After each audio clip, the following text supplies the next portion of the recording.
Здравейте, приятели!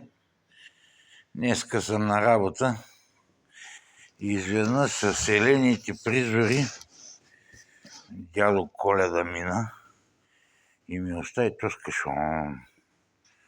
Да видим какво ми... Питам, дали съм слушал, дали съм папкал. Викам, за папкани грешка нямам. И ми остави този кашон. Я да видим сега. Пред вас го отварям.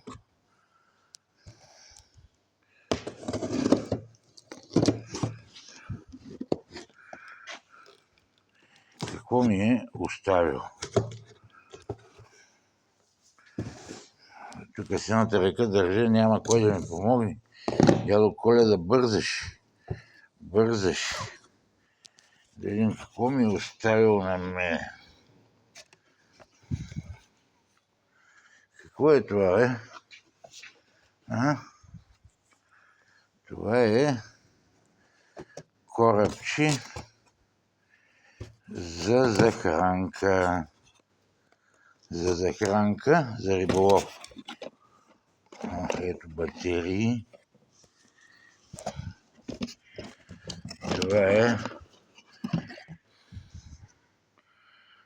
Това е джойстиците. Корабчето се казва D19. Произвеждат го във Варна, наши българи. 500-600 метра дистанция дава. С GPS с 100, с възможност за 100 запаметени точки. С него върви.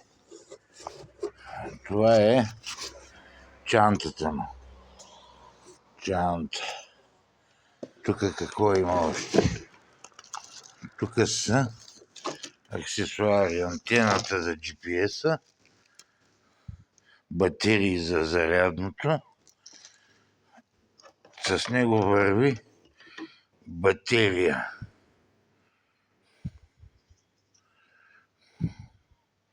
(12 ампер часа) и корабче, ще го извадим си.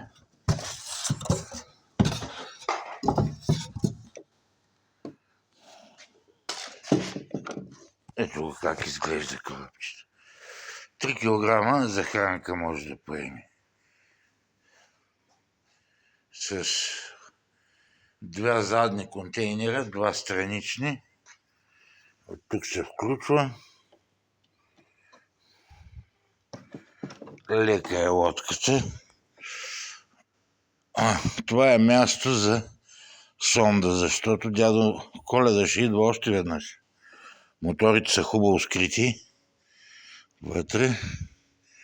Това е място за сондата. Моторите са хубаво скрити. Това пък какво е? Това не знам какво е.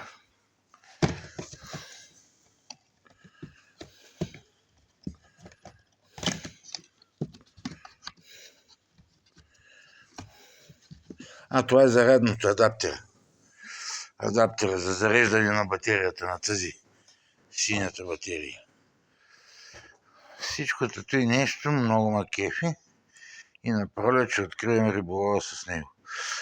Ще дойде дядо Коледа още веднъж с сонар. По принцип тези момчета, които я произвеждат, могат да ми сложат сонар, но той е с топка и е до 60-70 метра по права линия хваща този сонар. Аз искам по-голям, по-качествен сонар. Около 300 метра казват, ако е хубаво време, лови. Но нормално до 200 метра е без всякакви забележки.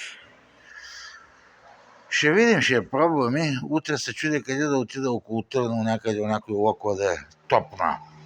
Сега ще заредя батерията, докато съм на работа. И утре това е. Вижте, като съм послушан. Просто няма само с пушки да се занимавам. Малко риболов, тя върви и пушките с това. Въздушните върви. Сряда ще отида до Турция и там да се похваля, да ги видя те какво са ми направили за подаръци. Ами добре, приятели. Това беше от мен. Като взема сонара, той ще дойде малко по-късно от Китай.